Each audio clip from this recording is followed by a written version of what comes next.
नमस्ते इंडिया। मैं सेल्फ फरहान रशीद और आप इस समय देख रहे हैं हमारा यूट्यूब चैनल डिजिटल पॉलिटिशियन। दोस्तों, आज 19 मई 2026 है और कर्नाटका में हिजाब बैन को लेकर के एक खुशखबरी भी है, एक दंगल जो है मीडिया में ट्रायल चल रहा है। अब वो ट्रायल क्या है वो भी सुन लेते हैं और खुशखबरी क्या है वो सुन लेते हैं।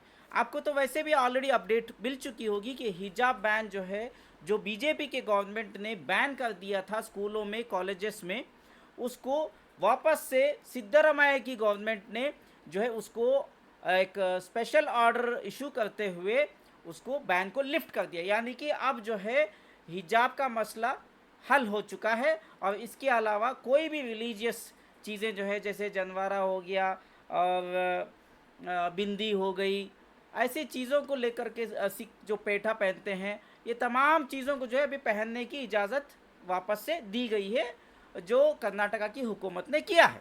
ये खुशखबरी है। अब बात करते हैं जो है रिजवान अरशद साहब और BZ ज़मीर अहमद ख़ान साहब, जो सो कॉल्ड हमारे माइनॉरिटीज़ मिनिस्टर हैं, जो अपने आप को महान लीडर समझते हैं, उनके बारे में बात करते हैं। अब मसला ये है मेरे भाई बुजुर्गों, दोस्तों वीडियो ज़रूर देखिएगा। मसला ये है कि फर्स्ट ऑफ ऑल किसने जो है ये हिजाब बैन को लिफ्ट किया है, इसमें क्रेडिट किसको जाता है। पहले जो है रिजवान अरशद का बयान सुन लेते हैं, ठीक है। उसके बाद हम जो है आगे की बात करेंगे, ठीक है। पहले हम रिजवान अरशद की बात सुन लेते हैं, ठीक है। See, first of all, I welcome the new government order of the Karnataka government. I thank the Chief Minister, Mr. Siddaramaiah, Mr. D.K. Shivakumar, and Madhu Bangarappa, that today the Chief Minister decided that there is a lot of confusion amongst the students and educational institutions, what to be allowed, what not to be allowed. And there is discrimination against various students belonging to different communities, not only minority community. It is not only about hijab.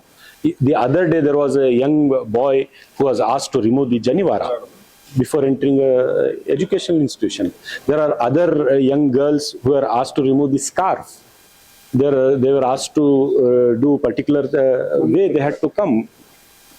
So whether it is Mangal Sutra, whether it is hijab, whether it is a scarf, whether it is a janivara, all these are traditions being followed from centuries with various different religions.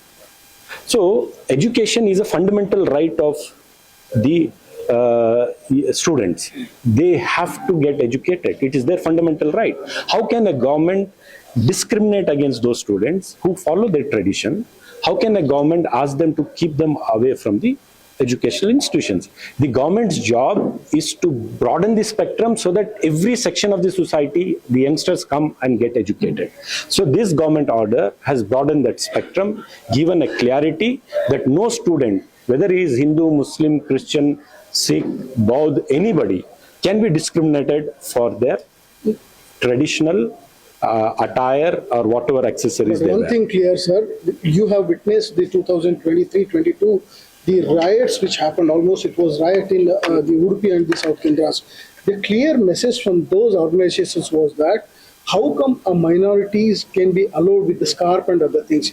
Don't you think this order, sir, particularly will raise those questions again and BJP will raise those? I am confident that these organizations will not unnecessarily create disturbance in the society. If they were really concerned, they can take up the issue of NEET paper leak, where 22 lakh students are on the roads despite going through so much preparation. The central government has no capability or तो overall जो है और लंबा जाएगा, तो रिजवान अरशद साहब ने आपने सुन लिया कि क्या कहा।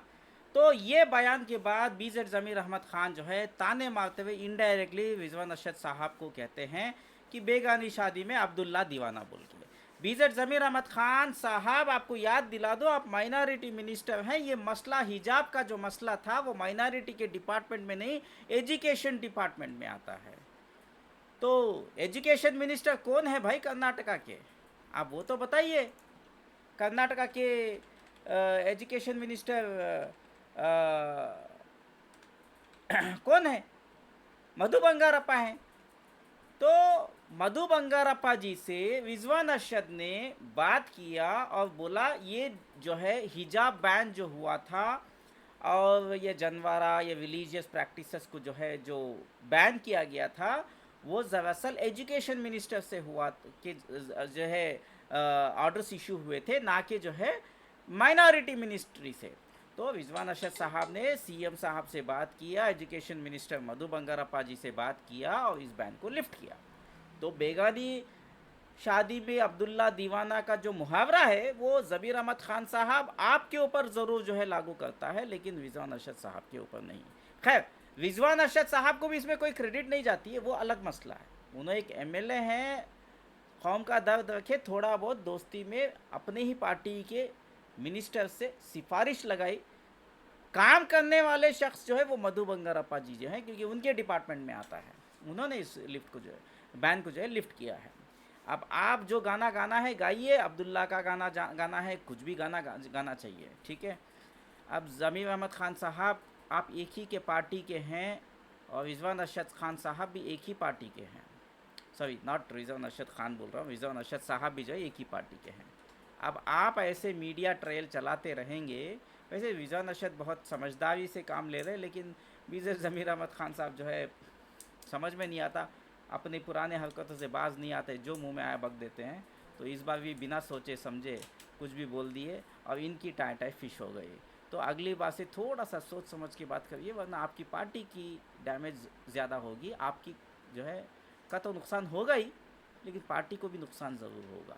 और रिजवान अरशद साहब की बात जो बात कर रहे हैं, मैं उनका कोई फ़ैन नहीं हूँ, मैं एक न्यूट्रल हैसियत से कह रहा हूँ। वो जब से एमएलए बने हैं शिवाजी नगर के, अल्हम्दुलिल्लाह अच्छा काम कर रहे हैं।